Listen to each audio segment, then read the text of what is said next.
What are you doing, bro? Welcome to episode 38 of Cool Ranch Corner. How we doing? Yo, nothing's going on in my life because I don't do a whole lot. What about you? I just got back from LA, so that was really cool. I went to Six Flags. You see any homeless people? Um, oh yeah, lots of graffiti. But yeah, no, it was nice to get away for a few days. I was there for a film related thing that I signed an NDA for, so I can't say anything. All I will say is that while I was there, I met Chris Stuckman, which is like literally one of my like childhood heroes. Yeah. He's been a YouTuber for like over 10 years, and yeah, no, I told him how he inspired me to become a content creator and a filmmaker, and he like almost teared up and like he was like, "Give me a hug," and so I gave him a hug and got a picture with him. I did not realize he was as tall as he is. He's Yeah, like six he's feet tall. tall, dude. Yeah, Like I saw the picture, I but was like, dang, he's a giant.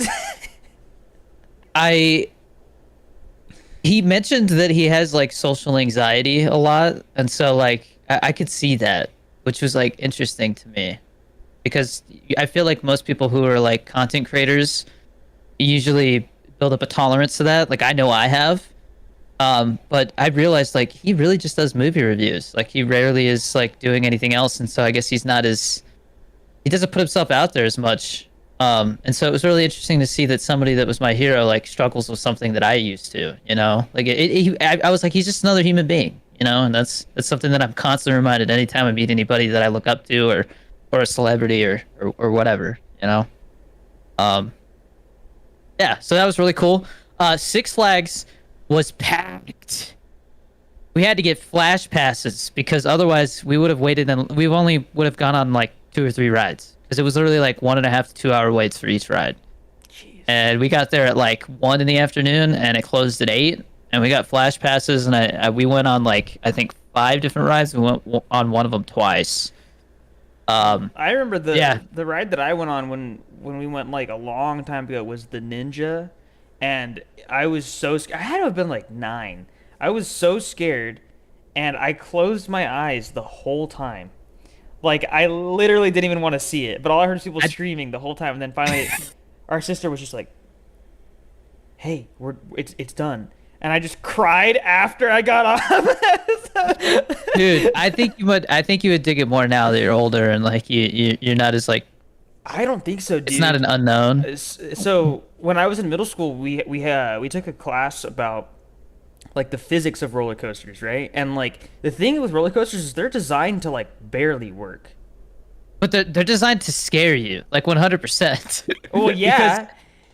I mean I don't get scared very easily when it comes to stuff like that because I experienced a lot of stuff while I was on helicopters that would make anybody poop their pants. Um, and I mean the thing with like a roller coaster is it's a controlled thing, you know, like it's all under control, and it really is because if not, you would hear about accidents all the time. But in a helicopter, like there's a lot of human error involved with that, and so it's much sketchier. And like, I mean, every time I went on the helicopter, I was like, this could be the last time I ever like, you know, like it's like a really bad thought to have, but that's just the reality of it. It was a dangerous job. Whereas with the roller coaster, like I just roller coasters, I feel safe to an extent. You know what I mean? And there was one roller coaster that I went on that I don't know why I never went on it before. I don't know if it was constantly down for maintenance or what. But it's called Twisted Colossus, I think I and remember they that. have like 2 cars that race each other. Right? Like the like one had to wait for us, and then we lined up and we went. It goes, I think the top speed is like 57 miles per hour, which in a roller coaster feels insanely fast, especially since it literally just goes. It feels like you're at a Tesla where it just goes. There's like no torque, or it's like instant torque. Um, but it had these like turns where you would literally like full 90 degrees sideways. Like you would go into a turn and like do it was fantastic. We went on that one twice. That's how much we liked it. It is my new favorite roller coaster, next to the Goliath, which has like the biggest drop in the park. The Goliath is like insane. It's like almost 400-foot drop or something like that. It's nuts. And that one goes into some G-force that makes you feel like you're in a plane and you're gonna pass out. It's like really fun. But I don't know. I mean, because I remember when we went, like, there was a certain point where I think we were kind of just wandering around. We went to the kids area, and it was like, I remember there was like one roller coaster. I say it in quotes because it was like it went at like 2 miles an hour. It was so slow, but it just went in the loop, right? And I was like, okay, Yeah. like this is like too lame. It's like, for me, it's like it needs to have a balance of like, oh man, like that thing really moved, but it's not like you're super high up in the air or something like that. Like if it was close to the ground, I think it'd feel a lot more safe. But Yeah, no, like every single one of these rides, except for maybe one, like while you're going up for the first drop, you're like, God damn, we're high, bro. Like you gotta just not think about it. Because like I said, you're literally like, and what was interesting is like each roller coaster has a different like seating arrangement. Like one of them, we were the Riddler's Revenge. You're like standing. You're almost like the seat is yeah, like a bicycle. I do remember that. Yeah. Um, yeah, but then there's other ones like where you're like, man, I've barely like the Goliath is like probably the scariest one height wise and everything, and it's literally just like a seatbelt and and like a bar that goes down on like the top of your legs, like your waist is like exposed. It's like it feels so sketchy, but it is. It's just, I mean, when you go down that first drop, you literally can't see like the track in front of you. It's the scariest drop in the Well, park for sure. wasn't there some ride where like some girl's legs got cut off or something like that? I think that was like a Knott's Berry Farm thing or something. I don't remember. Sorry if I'm wrong. My apologies, Knott's Berry Farm. I'm not even gonna say. I don't know. But yeah, there's accidents every once in a while. That's why I get scared. It's because it's like, yeah, it Six works. Flags is a very high end chain. Like they're what I would say they're the best roller coaster park. Like every single one of the rides is except for the Apocalypse. The Apocalypse is way too short, bro. Way shorter than I remember. I don't know if they shortened it when it changed from like the Terminator Salvation ride to the to Apocalypse, but it just that feels like a roller coaster. It just doesn't have any life in it anymore. Like, how do they even I need to get rid of get? that shit. How did they? So like the Riddler and I think there's like the Superman and stuff like that. They have a deal with DC for sure. I wonder, And Warner Brothers. is there like a an amusement park chain that does stuff with like Marvel? Cause like, Disney. oh duh, Disneyland. yeah, Disney yeah, World. Yeah. They have Star Wars there too, Well, yeah. what about before Disney like owned Marvel? I don't think there was anything. Wow. See, I feel Yeah. like it's a huge. Well, maybe because Marvel, like, although it was popular, like, I think Marvel's way more popular now because of the movies. Yeah, but Marvel was like super close to bankruptcy at one point, Oh, dang. and they sold Spider-Man to Sony in order to keep the company afloat. Yeah, which is why. What I remember. Yeah. And now Sony's holding that shit hostage. Yeah. I mean, it's like one of the only things they have that really like puts out, Well, no, they have Morbius. that is Marvel. But Sony owns Morbius, right? Yeah, and Madam Web. Yeah. Which I don't know, man. I know they had the whole thing where they tried to like, didn't they try to re-release it in hopes that like more Morbius, people would, yeah. they would try and like watch it, and it was like, no, you guys, like They we tried were to play into the joking. meme, Yeah, and so and it backfired. yeah, that whole movie was a disaster, but Yeah. Um, I guess next we could talk about Patreon. So still working on getting that up on the first. I gotta get with Chris and actually like work on it one of these days. We can bang it out in one night. It's so easy. But yeah, July 1st we're gonna be launching the Patreon. And if you did not hear in the last episode, it's because I want to make sure you guys get a full month out of your first membership. I don't want to start it towards the end of the month or halfway through like we talked about last week. But the bike riders interviews are up. I did a bunch of interviews with the cast and the writer director Jeff Nichols, who is a genuinely like amazing human being. Like I was really surprised. He talked to me like on the day before we did this thing for Memorial Day, and I talked to him for like a solid 20 minutes. Half one-on-one, half with somebody else who would like walk up and listen and then walk away because they're like, oh, he's having a conversation. But he has become one of my favorite directors because I realized very quickly not only that he's a genuine human being, but he's done 6 movies and each one has gotten an increasingly bigger and bigger budget Like the Bike Riders has like a $40 million budget, which to me is like the dream. Like if I was him, I would be like, yeah, like I mean, of course you can get a bigger budget, but like 40 million, you can pretty much do anything with $40 million, man. Once you get to $40 million, I mean, look at the cast he assembled. I think that's what you do with 40 million. You go, all right, I'm gonna take half of that and I'm gonna spend it on the cast, and then the other half you put towards actually making the movie, because 20 million is enough to make pretty much anything. Like the way that VFX are and stuff now, it's about who you hire. I mean, look at Godzilla minus one. That's a $15 million movie, and to I me, it was still the need to best see movie that. last. Dude, I Chris, Godzilla minus one is I can't believe I'm saying this. I did not think that a Godzilla movie could make me tear up. I did not think that was possible. Dude, you're laughing right now, but you're gonna watch that shit and you'll be like, "Oh, he wasn't joking." If you want, I'm waiting to get the Blu-ray. We should watch that together, like in person on Blu-ray, like either at my place or at mom and dad's. That's what I think. But see, the problem I'll- is if we wait until then, I'm like never gonna watch it then, because like I probably want to go to mom and dad's for like maybe 6 months or a year. It's gonna be a while. Come here for a weekend then. Screw I'll pay that! for. I'm not gonna. I'm Dude, not driving I all the way will- over there, dude. I'll pay for your plane ticket. No. It's like a 45-minute flight. I don't. I flew from Phoenix to Albuquerque yesterday, and it was a 45-minute flight. I still don't want to. I don't want to fly just to go and watch a movie. Well, not only that, you can meet the baby and hang out with us, and we'll go. Dude, we could try some of these places I've been telling you about. Everybody in the comments comment. Chris needs to. Dude, the content will be immaculate. No, we're not doing this peer pressure crap. We're not doing that. Okay, everybody. Oh, God. All right, I won't do it.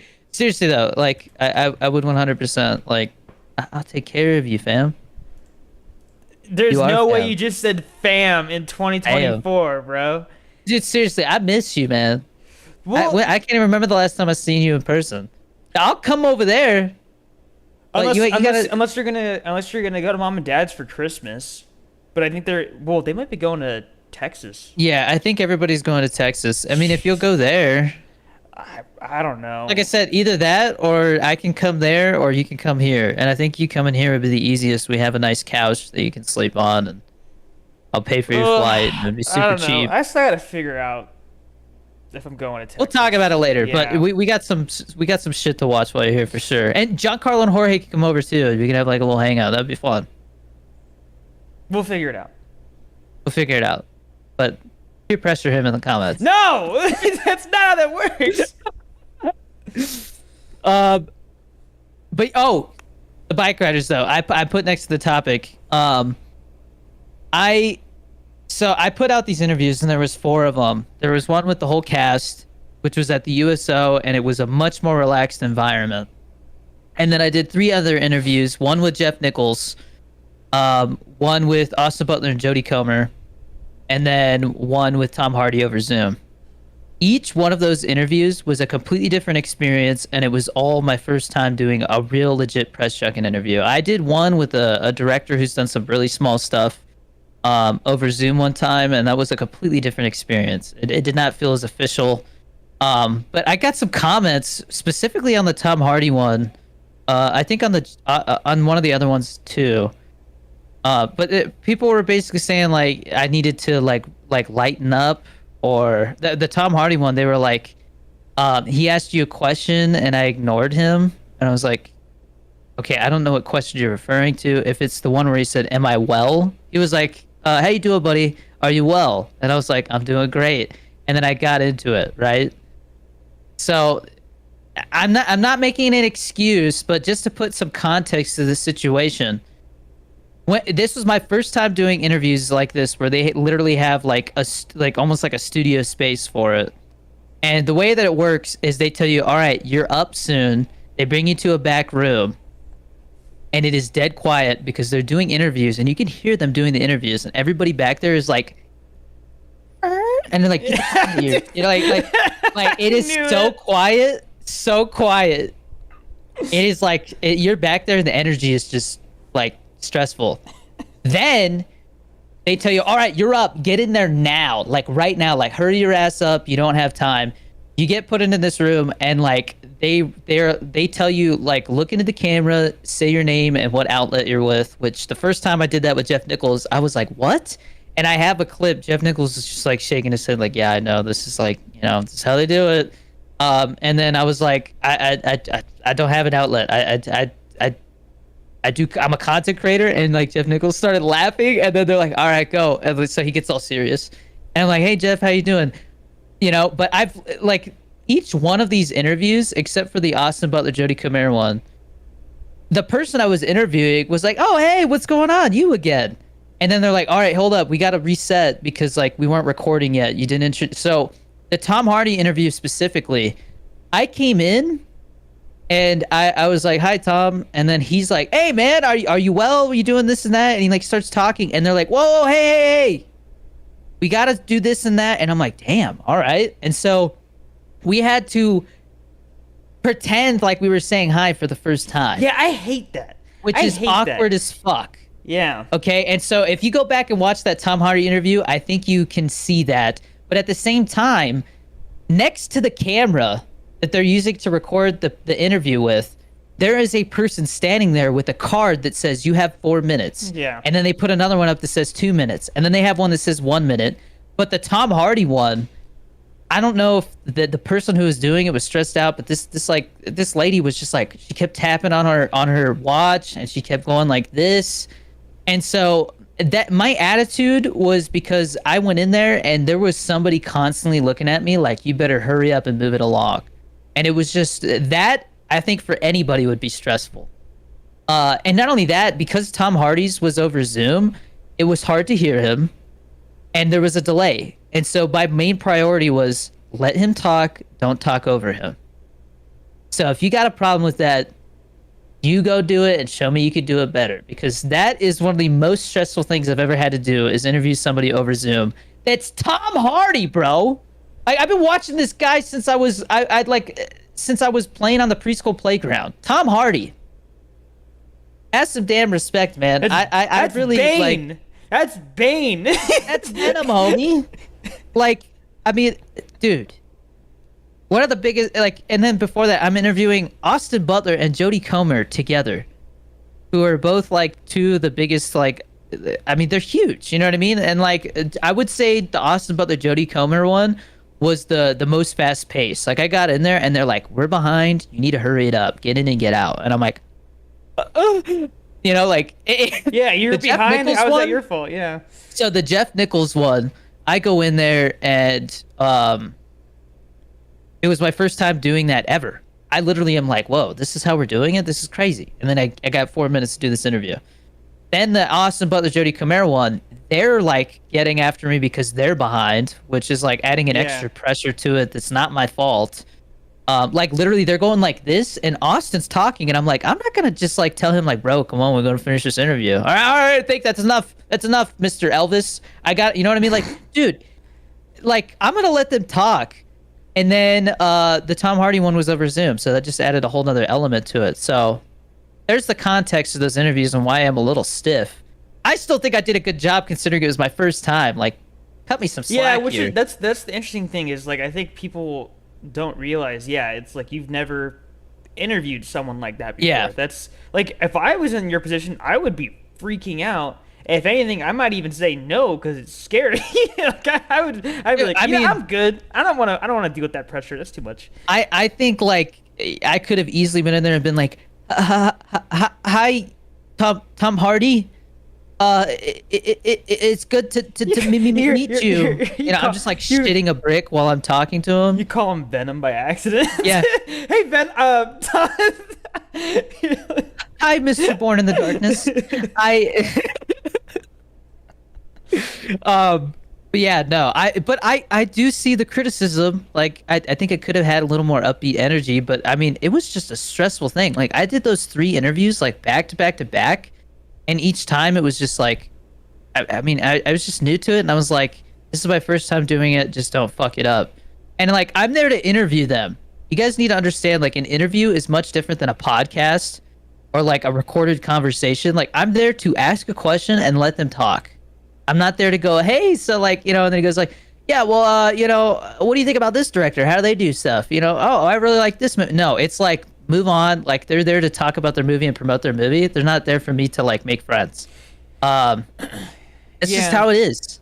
And Well, because and like I said, if you don't like the way I did it, show me you can do it better. the thing that I've always been confused by when it comes to those interviews, like if you see them on YouTube, right?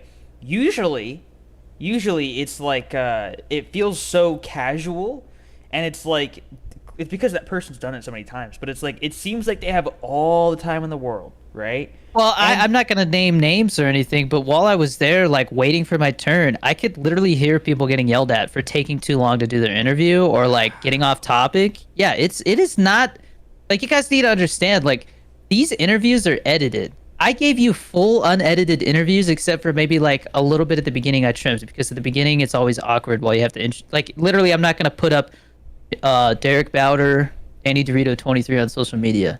All right, go for it. Hi, how you doing, Jeff Nichols? hello. There's stuff that's cut off because it's not meant to be shown. It's not meant to be. Not all of it's meant to be shown. And so you watch some of these interviews, and if you notice, it cuts around. It's because they're cutting out mistakes. You saw unedited raw interviews. I was able to do them in a way that I didn't. Not only did I just feel like, oh, this is that's what you get. Like, who cares if I slipped up and maybe like in the first one with I mean, the I will say the one that was besides the Tom Hardy Zoom one, which was just stressful because it was hard to hear him and stuff, and I was trying so hard not to talk over him. Um, the one at the USO with like Jeff Nichols, Norman Reedus, all that. That was my first time sitting down and doing an interview in person. And yeah, and Norman Reedus just gave me shit for not knowing what song he was singing at the urinal or whatever when I was in the bathroom. So I'm already like, oh man, like. But Yeah. like it was just like it any like okay, it's like going on a roller coaster for the first time. You don't know what to expect. You don't know if you're doing things wrong. Just I don't know. Put yourself in my shoes, okay? I think it could have gone 100 times worse. Any of those ones could have been a complete dumpster fire and like too embarrassing to put up. You know? And like I said, I'm not making an excuse. I just it upsets me or frustrates me a little bit that people will just immediately jump to conclusions. Like there was one comment who was like, "What is this interview, man? You go in there, you're talking to the great Tom Hardy, and you give him this attitude and this and that." And I'm like, "What attitude? Are you? Maybe you're used to seeing me on TikTok or YouTube shouting about crumble cookies and being goofy and shit. This was a stressful, serious environment, and I was there to do a specific thing. Not there to go there and make a fool of myself. Yeah, I think next time I'll probably have a little bit more energy because I know I can do it and I'm a little more comfortable. I'm not. I know how it works now. Like it's just I don't know. Yeah, and that's one thing to keep in mind with a lot of people Have some who've sympathy. done these. Like, if you see a video from some channel that like has 1 million subscribers where all they do is they interview people, right? They've done it so many times. They know what they're Yeah. doing, right? I yeah. So, if it's someone's first time and they seem a little stiff, well, yeah, no, duh. It's like going into a job interview for the first time and you're like, I don't know what questions you're gonna ask me. So you go and look up like, all the basic questions you would normally get asked during an interview, and then you go to the real thing and you're like, oh, this is like completely different from what I saw online. Like you don't know. You could prepare as much as you possibly like want to, right? And it won't Yeah. go that way. It just won't. That's not how that Dude, works. there was literally people that I talked to. They're like, you're gonna interview Tom Hardy," and I'm like, "Yeah, you're not," and they're like, "Nah, man, those Zoom ones are hard. Like it's awkward," and I'm like, Well, "Thanks, yeah, that's really hyping me up." anything through Zoom. Anything through Zoom is so awkward. Like it's a powerful tool. I'm glad that Zoom exists. But Jesus Christ, man, sometimes it's like I can't hear you. You're lagging. Uh, There's a delay. Like it's there's so many issues with it. It's like I would much rather do that stuff in person. Like when I had my first job interview for a company that I work for now, that was through Zoom, and I was kind of dreading it because I was like, dude, what if my internet sucks? What if my mic isn't good? What if my earbuds just like only work in one ear. Like stuff like that. There's so many things Yeah. that can go wrong. Whereas in person, it's like I'm here, I can hear you Yeah. clearly, and like there is no lag or delay. We just talk like normal people. Yeah, and like the camera had it was like a teleprompter where the camera was like his screen was on the camera, so that was also like, oh, that's how they're doing it. Like, I literally get thrown into a room for 6 minutes, and like I have to process all of this while also dealing with Zoom, while also talking to Tom fucking Hardy. I think the majority of people on Earth, if they got put into that room and had to do what I did, they would shit a brick. Hmm. I'm just saying, you know what I mean? And like I said, I'm not ranting. I felt like giving a little context to the situation because some of the criticism was insulting. Like, I don't think I had an attitude. I think I was just serious because it was a serious environment and I had never done it before. Yeah, it'd So be a next lot. time I will try to have a little more energy and be a little looser. But It would be a lot different pardon me. if it was a podcast with Tom Hardy, where you have Yeah. all the time in the world to just sit and chit chat. But And I it's can not literally that. break the ice before I hit record. Like, that changes everything. Yeah. Breaking the ice before I hit record is like, I mean, like, Chris and I sat here and we talked about Doritos for like an hour before we started. No, I'm just kidding. We didn't do that. Well, yeah. It was half But a an lot hour. of podcasts that I've been on, usually they break the ice before they hit record for like 10 to 15 minutes. I hear Joe Rogan Yeah, does Joe like an Rogan's- hour. Yeah, well, because there's times where it's like, and I like they'll start it, and it's like they're already mid conversation. Oh yeah, And you can yeah, tell. Yeah. Yeah, And I think so- that's, I mean, he's the most successful podcaster on the planet. So, Yeah, yeah, and But- so different environment is, and especially when you're not in control of what the environment is like, it's just it Yeah, is no. what it is, you know. And so like I totally expected it to be like a much stiffer type of thing, but you know you have a lot of people who are like 12. what did you think of the interviews though? You watched them, right? What I think is funny is I can tell when you're nervous because you get nervous in the same way I get nervous. That's the Yeah. only thing that I could say about that. Where I was like, haha, that's funny. But otherwise, you know, I think they went great, especially. Well, like, considering if it's you the first pay time. attention, every time my eyes go from like looking forward to the side, there's somebody going like this or holding up a card or going like this.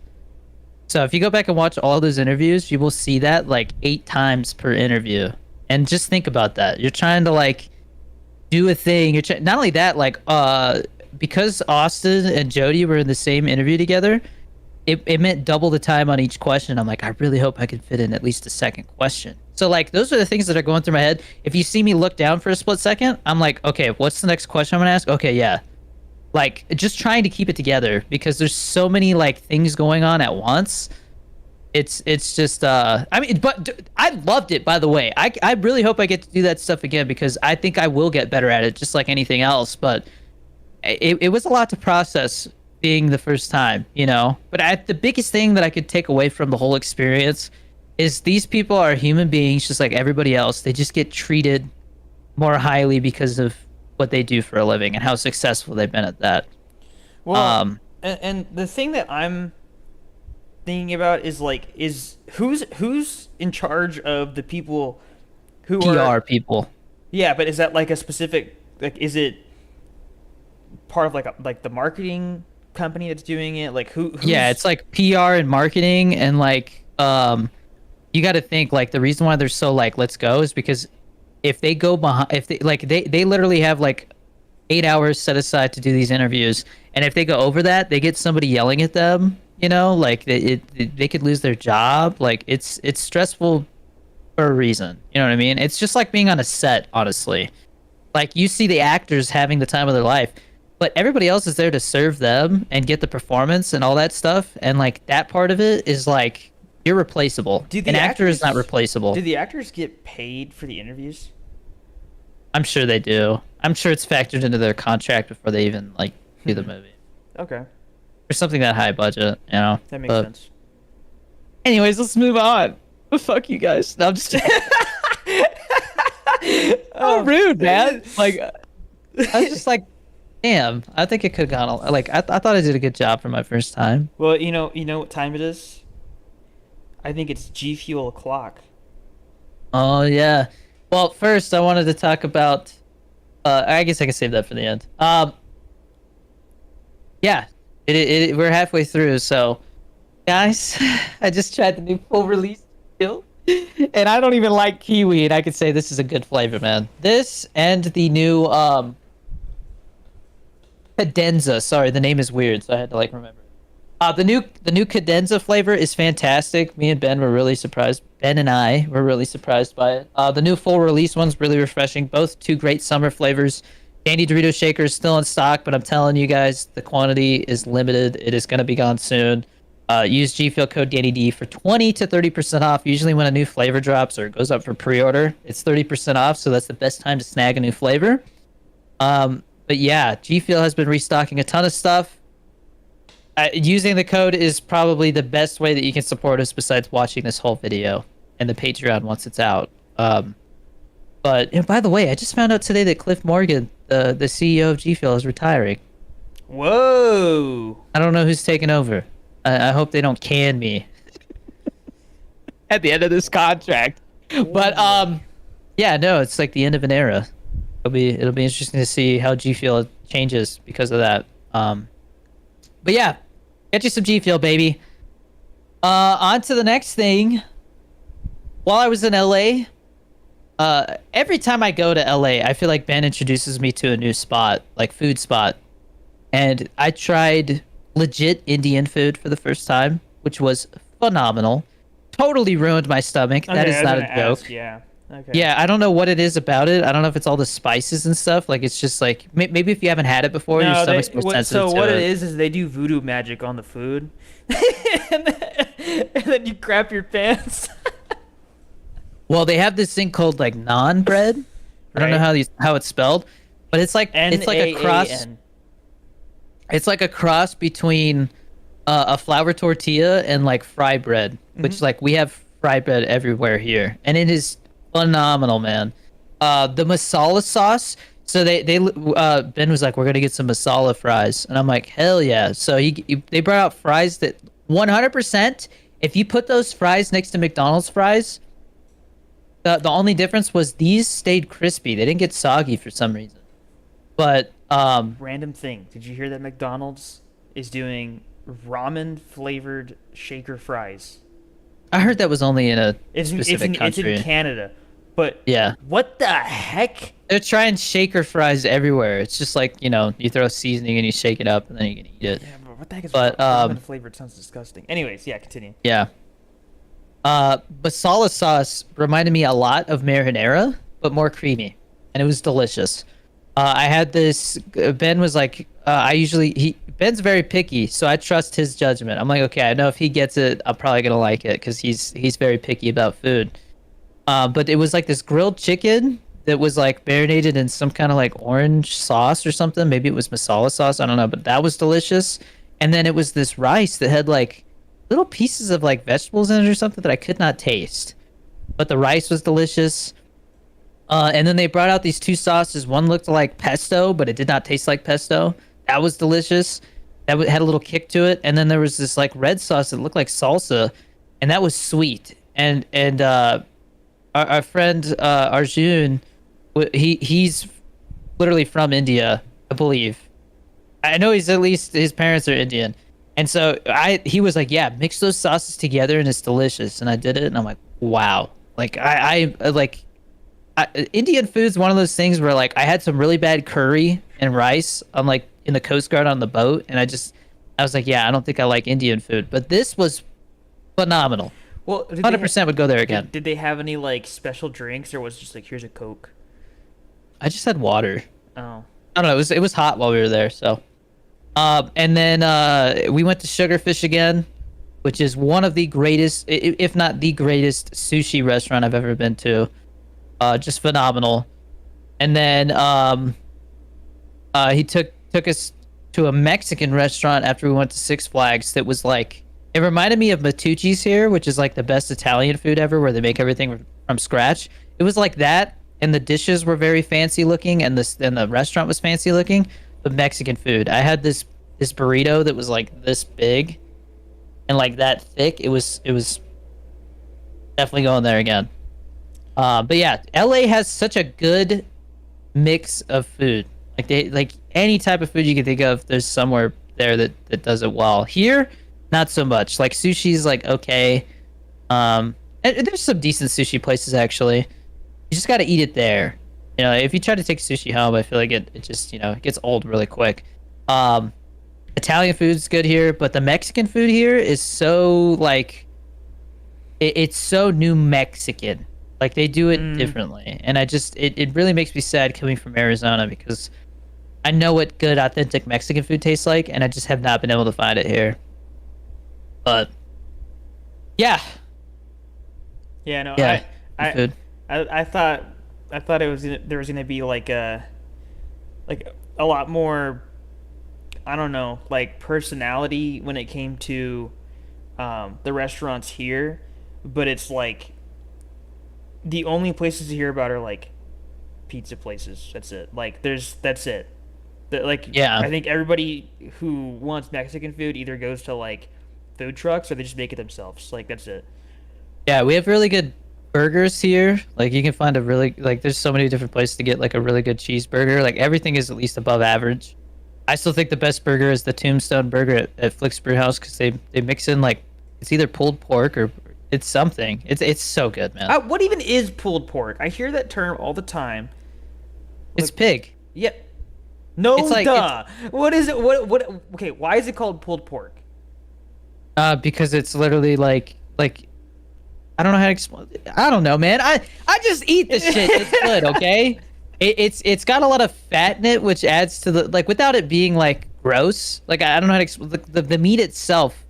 The ratio of like protein to fat is it's higher in fat content than like beef. Pork, and because of that, pork has more flavor. That's why bacon is so highly, beloved. It's because the fat content in bacon is like 50-50. But yeah, it's interesting to see how different cities have like they have strengths and weaknesses, but it seems like LA and New York. I mean, New York, I think New York's biggest strength is pizza, whereas LA just they have good everything, man. LA is probably the best place for food in my opinion. Seattle had really good sushi. Um, and then I feel like if you go to like the southern states, you can find really good Mexican food. I hear Florida has amazing Cuban food. Um, What was more expensive, L.A. or Seattle? LA, Really? but Seattle was close. Yeah, that Huh. was very close. But I don't know. I was out there at different times, Well, so that also what plays a about factor. when you were in like San Francisco? Oh, San Francisco is like almost it's number one most expensive place to live next to New York, and they like flip flop every couple of years. It's like it just there is. I'm sorry, like even San Francisco is not that beautiful anymore. Honestly, it's dirty. Uh, Same thing with New York. New York just feels like it's like a hive colony. I just Like remember it's just like people keep building on top of each other. I asked you what it was like when you went to New York, and you were like, it just smelled like piss. Piss and shit. Yeah, San Francisco's the same way. You go downtown, it just smells like piss in the air. It's really sad, man. Like they can't keep up with the homeless people pissing and shitting in the street, and none of the businesses will let people use the bathroom unless they buy something. So they're most of the time they Well, don't get to. I know like a lot of like restaurants they'll have like a key that you need. So you go in there, you order something, you go, "Hey, can I use the bathroom?" Then they give you a key, and then you go and open up the bathroom, then you use it, and then you come back out and you give them the key. That's how that works. Dude, I went to a Chipotle when I went to the bike riders thing.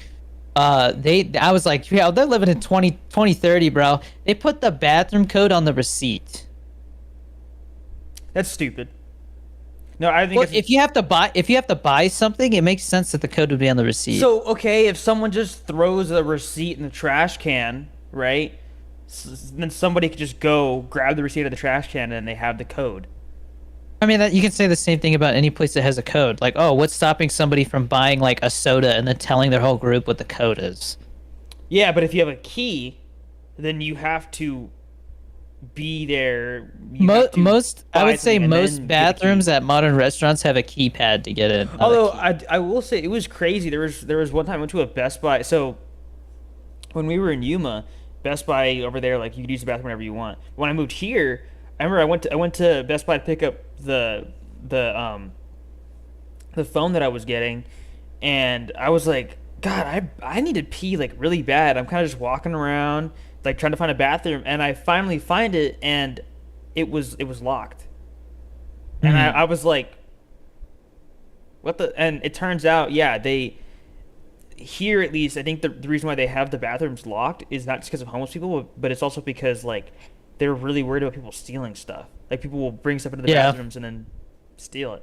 So it's very jarring if you've never like grown up with that, I would say. Yeah. One thing I wanted to touch on quickly, since Chris and I are both a fan of Mountain Dew, the soda. I finally found the hard Mountain Dew here, which I don't know what it is. I think because New Mexico is like in the middle of nowhere, they just get stuff later than the West or the East Coast does. But so far I'm not impressed, man. Like honestly, the aftertaste is kind of leh. Like it's like the first half is Mountain Dew, the second half is like alcohol. But there's three other flavors. One of them was Baja Blast. That's the one I'm most excited to try. So if you're following the second account on TikTok, which if you aren't, and even if you're on YouTube and you're not watching the second account, I would definitely go follow that because that's content that you're not going to see on YouTube for a very long time. I'm basically building up like an archive of content, like an archive of TikToks that I can post whenever I'm on a film set. Like I think so far I have like 20 videos stockpiled, Chris. Like they're just saved on my phone, like ready to go for when I do. So, Well, um, I feel like you've got more than 20 to be honest. probably. But anyways, if you want to see some content that you're not going to see on YouTube for a while, go follow the second account. It's called More Danny Dorito 23 on TikTok. So, because it's just more Danny Dorito. Uh, moving on. This week's news story. I am hearing a lot of rumblings, and some of it's starting to sound more real, not just rumors. But the big hot topic seems to be right now that Joe Biden might be replaced. I feel like that's BS. I don't know, man. Okay, I could easily see him getting into office and then they go, "Hey, you're not fit to serve. We are going to go ahead and just kick you out." And then his vice president comes in. So the big rumor right now is that he might be replaced by Gavin Newsom, which is the governor of California. But could they do that Which, if this you ask late? me, that's knowing the state of California and living in California for as long as I did, I think that's a terrible choice. He was the governor the whole time I was there, and it seemed like every time he was in the news, it was for something bad. Like people were not happy with him. He bankrupted the state, let the homeless situation get out of control to the point where it smells like piss and shit in the streets. And then so like Kamala Harris or Kamala. I don't even know the vice president's name, bro. It's not Kamala. Kamala Harris. Well, I think it is Kamala. No, I've always heard it as Kamala, but I've heard that that's actually wrong. Like that's the way that you would want to pronounce it, but I think it's Kamala is the way that you actually pronounce it. But Okay. I Well, hate the- that. Yeah, but the rumor that I'm hearing right now a lot is that follow along with me because it's kind of weird. The Democratic Party is gonna decide. They might decide to take Joe Biden out because his mental health is deteriorating quickly, and Gavin Newsom might take his spot, which, like I said, he's currently the governor of California. But I guess his term is coming up, so it lines up perfectly. And then Kamala Harris would run for governor of California, and because she was just vice president, it would be like a shoo-in. Like everybody would just vote for her. At least from what it sounds like. We do not like getting into politics on here, and we're not getting into our political beliefs. But I mean, I know I just You kinda talked completely about Gavin bashed on Newsom, but California. well, living in California sucks. It really does. Like I think unless you're a single person, living in California is not feasible at all. Like if you have a family, like the only reason I say that is because like living on your own, you can slum it and not have to worry about the rest of your family's well-being.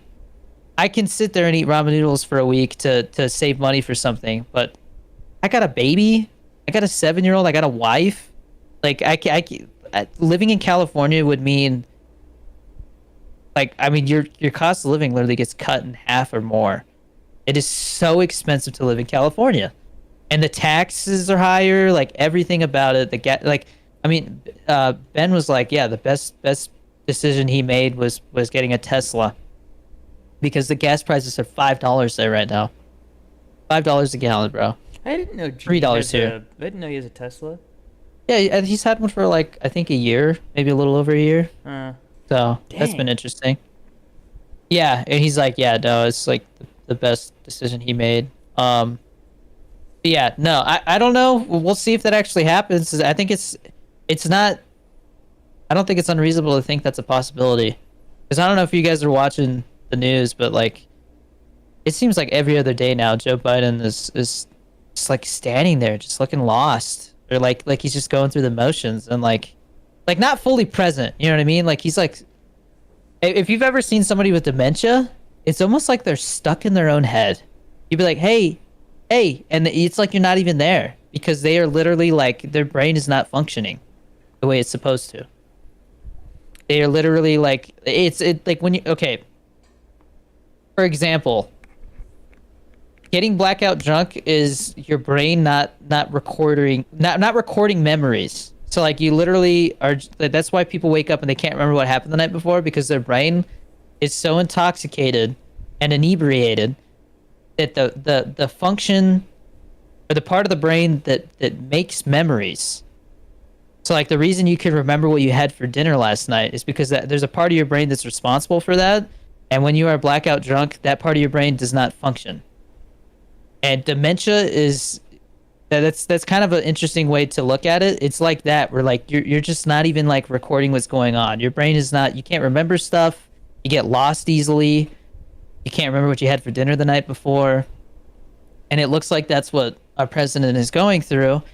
And to ask him to do another 4 years not only seems like a dumb mistake because if he can't handle it, he can't handle it. But dude, the guy's obviously like on the last leg of his life. Like to have him live the rest of his life as president where he can barely keep it together as it is, that's just inhumane. Yeah. You know what I mean? Like it's like keeping a dog alive while they're like not themselves anymore. It's Well, just it's I sad, bro. I still remember That's when the face of our country. when he had that fall on his bike. That was like that could have been way worse. Yeah, and I know on PKA, a podcast that Chris and I watched, they brought something to my attention that I didn't realize. Those bikes, the bike that he was riding, even experienced riders eat shit like that because they're literally locked into the pedals. So, I think Well, anybody could be riding that bike and get distracted and eat shit. think I don't he's give him just- he's shit for that. He's But just lucky that he caught himself the right way because he could Oh, have yeah, broken yeah. something. Yeah. Gordon Ramsay just, I don't know if you guys saw the Yeah. Gordon Ramsay video. Yeah, I was like, he was shaky and I was like, damn, bro, you Yeah. all right? And he was like, I am lucky to be here today because I could have died. And then he lifts up his shirt and It's literally just it's like a one giant bruise. Yeah. And I'm like, oh, bro definitely broke some ribs or fractured some ribs, man. Yeah, Yeah. riding a bike is dangerous, man. It's Which is- dangerous for multiple reasons. But It's crazy because you have bikes and then you have motorcycles, which are just bikes but faster. And so it's like that's if bikes on their own are dangerous, adding a whole engine to that is like you're just making it way worse. And like I remember there was a story that I heard. It's a little sad, but this guy was on a motorcycle. Dog runs right out in front of him, right? And Yeah. he kind of does that thing where he turns, that he kind of slides, right? Well, he still Yeah. hit the dog, but the dog got hit so hard that he like just crapped himself. Like, yeah, the dog crapped itself? the dog crapped itself, man. Oh. Yeah, and so it's like the guy was lucky to be safe, but like the thing that he hit was just gone. Like, yeah, That's sad. yeah, but Man, why you gotta bring us something depressing? I told you it was sad. But yeah, anyways, it'll be interesting to see if that actually happens or if there's any truth to that. But it seems like every day I hear it more and more that the Democratic Party might replace Joe Biden because he's unfit. I will So, say, take it with a grain of salt because Yeah, yeah. It's just rumors and speculation right well, now, also but it's that major time. outlets are starting to report it. It's So that time of the cycle where it's like they're just trying to crap on the other party. Like both sides are doing that because they know, hey, like if we don't find something that's gonna get people to stop voting for them, then we're screwed. Like, and the other thing is, I have no idea if more people are gonna vote this year, or I guess this cycle, or less people will because I'm sure people feel a lot more strongly about it, but also a lot of people are like, both candidates just suck. So what's the yeah, point? yeah, no, I don't want to vote for either of them, man. But if you don't, but dang, it's like windy outside. If you don't, It's windy here too. oh, I won't even get. We're not gonna have weather talk, but yeah, it's been bad. Um, Um, but if you don't vote, like you're kind of admitting, like, yeah, if we end up with the wrong candidate, it's partly my fault. yeah, well, I guess we'll really see. Like next week, we'll have what is the 27th? Is that that's third? Next, Yeah. next So Thursday. Yeah. when we record, because if we record this on Fridays usually, so next time we next podcast episode, I think we'll talk about the debate a little bit because that's happening on the 27th at 9 p.m. Eastern, Is it bro. really? That's so late. Oh, dude. Yeah. It's probably gonna be 2 hours long or an hour and a half or whatever. So that's gonna be interesting, It's man. past their bedtime, dude. But yeah, so we'll see, man. I think that's gonna be the real big test for Joe Biden there. Well, there's That's there's so there, yeah, there's gonna hard be for anybody. two debates, right? That's There's two, yeah. I think one in June, one in September. June 27th is the first one one. in September, really? I think so, yeah. They usually space them out a couple months. Dang. They weren't. It sounded like they weren't even going to do any at first, so I'm surprised they are. We'll see if it gets canceled or delayed. I still remember that Joe Rogan tried to get, I think he wanted to get both Joe Biden and Trump on the podcast, and then it didn't end up going through. Like Trump was down for it, and then Joe Biden's like people were Yeah. like, "No, we're not doing that. Sorry." Yeah. We're gonna wrap up this podcast soon. But The Boys season 4 is halfway out. I just watched episode 4 yesterday, and so I guess we're gonna go over our thoughts so far. So far, I'm loving it. The only thing that kind of sucks is that it feels like Frenchie is gay now, and it just felt so out of left field. No, Like it doesn't bother me or anything. he's- I don't feel like it's affecting the story too He's- much. He's but it not. just He's yeah, not. it didn't like, click with me. He's not like gay. He's bisexual. I think is what they're saying. But Okay. It's just like, I also think it's messed up. It feels a little forced, I guess. I will is all say- I'm trying to say. We're definitely getting into spoilers. So if you haven't seen any of season 4, stop watching. Skip ahead. Go buy Yeah. some G Fuel first. Yeah, buy some G Fuel and then just mute us, and then in the next couple minutes, turn it back on. Yeah. If you still hear us talk about the boys, turn it off again. Buy some more G Fuel, and then I'm just kidding. But yeah, I love it so far. The guy that he is with, it's like he murdered his family, Mhm. and it's like, why would Yeah, he even I think be it's in the that weakest position? storyline for sure. So that just seems really strange. And then I think Homelander's situation is just, it's like every time it goes to That's him, part of it's the just show like, for me. holy crap, what's gonna happen next? And it's like he's getting bad, man. He's getting really messed up. Like he had Yeah. his moments, but it's like this entire season, I think it's just gonna be him being a complete psycho.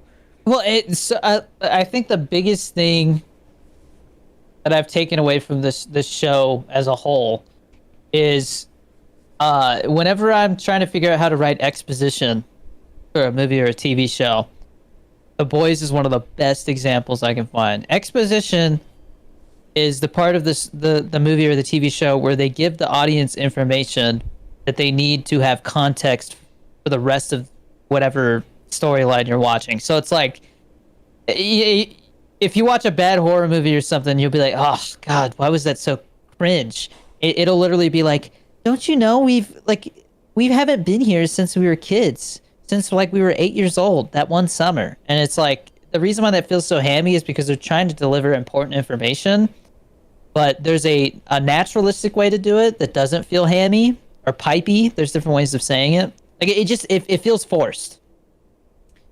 It's like a The show boys show don't tell kind of a thing. almost because it's almost impossible to do exposition without dialogue, and usually like how well it's handled by the writer dictates how cringy or weird the show feels. The Boys does exposition in a way where you watch it and then like after the scene's over, you're like, dude, that was a huge exposition dump, but it didn't feel like it. My best example is when Homelander meets who's the smart chick? What's her superhero name? Sage, something like that. When he goes to Sage's apartment and they have the whole conversation about how they're gonna work together, that whole scene was exposition Yeah. and it did not feel like it. It felt like I was listening to an interesting conversation, like people actually talk. That's how you make good exposition, is you make it sound like actual people getting to know each other or introducing each other, to what's going on in their life in a naturalistic way. So when somebody's like, no, Timmy, don't you remember what happened last time? You got hurt and broke your arm and now you can't write the same. Like that's exposition in a bad way. And I think The Boys is one of the it's like a master class in exposition. Whoever the writers are for that show, I will say good shit. you had kind of mentioned last time that with I know like Mother's Milk, his actor lost like Lost a ton of weight. Yeah, and then the actress for Starlight like got her whole Crazy surgery. plastic surgery. Yeah, you made it seem like they explained that in the show and they didn't. So Starlight they didn't, but Mother's Milk, literally like the first time he has an interaction with another character, he's like, somebody mentions something about not eating enough. Like, bro, you seriously, like, when's the last time you ate? Like, And that's in season 4. yeah, it was like the first episode within the first like 15 minutes. I'll have to rewatch it then because That's the thing, man. Good exposition, you don't even notice it. You don't even notice it. Well, okay, the thing is, I was looking for it, which is why I'm like, how did I not notice it? It's literally such a quick exchange. Literally, I was like, God damn, bro, look, bro lost a lot of weight. And then somebody's like, something like, seriously, man, like you're not eating enough. Like, I'm worried about you. And I'm like, Well, I thought it was funny. People were like, did he get recast? And it's like, no, he's just, healthy. Like, that's how it is. but yeah, but most shows just don't acknowledge it at all. Yeah. Well, okay. You want my best, like my favorite example of, like media acknowledging something happening outside of the actual movie or show. What is it? Iron Man 2. The actor for War Machine changed. That's when Don Cheadle became the actor, right? Yeah. He walks in, and Tony Stark goes, Rhodey? And Don Cheadle goes, it's me, get over it. Basically saying, like, yes, the actor changed. But he was saying it in a way where it was also supposed to be like, hey, Context like, of the story. you are in a court case speaking about something that I did. Like, you're almost saying bad things about me in a situation. Like, yeah, I'm a witness. Deal with it, right? And so it's like, if you didn't know that the actor changed, it would have gone over your head. That's great. I love how they did that. That's good. Yeah. I mean, I think Iron Man 2 is like one of my least favorite. Okay, crap on the movie then. Okay. That's the only reason why I don't remember that, is because that's the one that I'm like, yeah, I've seen Iron Man 3 probably twice as much as I've seen Iron Man 2. Yeah, I felt like I was gonna have a seizure when I was watching Iron Man 2, because there was a scene where they're fighting at the end and there's so many flashes on the screen, and I was falling asleep. I was like, well, yeah, and I know exactly what scene you're talking about, and it's like, I think people are more conscious of that now, but yeah, it's a little weird. Yeah. Yeah. So The Boys season 4 is great. I definitely think it's either third or fourth favorite season. I don't remember season 2 super well. I feel like season 2 might be my least favorite, but season 1 and season 3 are great. I mean, they're all great, but Stranger I mean, Things season 2 still sucks. we're talking when it comes to The Boys, we're literally talking about like a percentage, like 1 or 2% difference in like writing and stuff per season. Like overall, it's a great show, and I'm glad they're stopping at season 5 because there was some talk about them going on longer, and I was like, no, please. And like the way season 4 feels is like, yeah, it feels like we're getting ready to wrap it up, and season 5 is going to be a big finale. Um, so yeah, The Boys season 4, check it out. It's half of it's out now, and then the rest is coming out weekly. And I think it's really cool to watch a show weekly like that because everybody's talking about it on the internet, and it's like you feel like you're a part of it, you know, like you're a part of the craze. I just hate when you go on Twitter and people are like, hashtag Homelander suck the butt or something like that. And it's like, oh great, so now you're spoiling Yeah, what don't happened in that episode. be careful about spoilers. But if you haven't watched any of The Boys and you like, I would say the closest thing I've seen is like Invincible. It's a little more crude and graphic, and there's way more nudity than Invincible, but maturity-wise, very similar.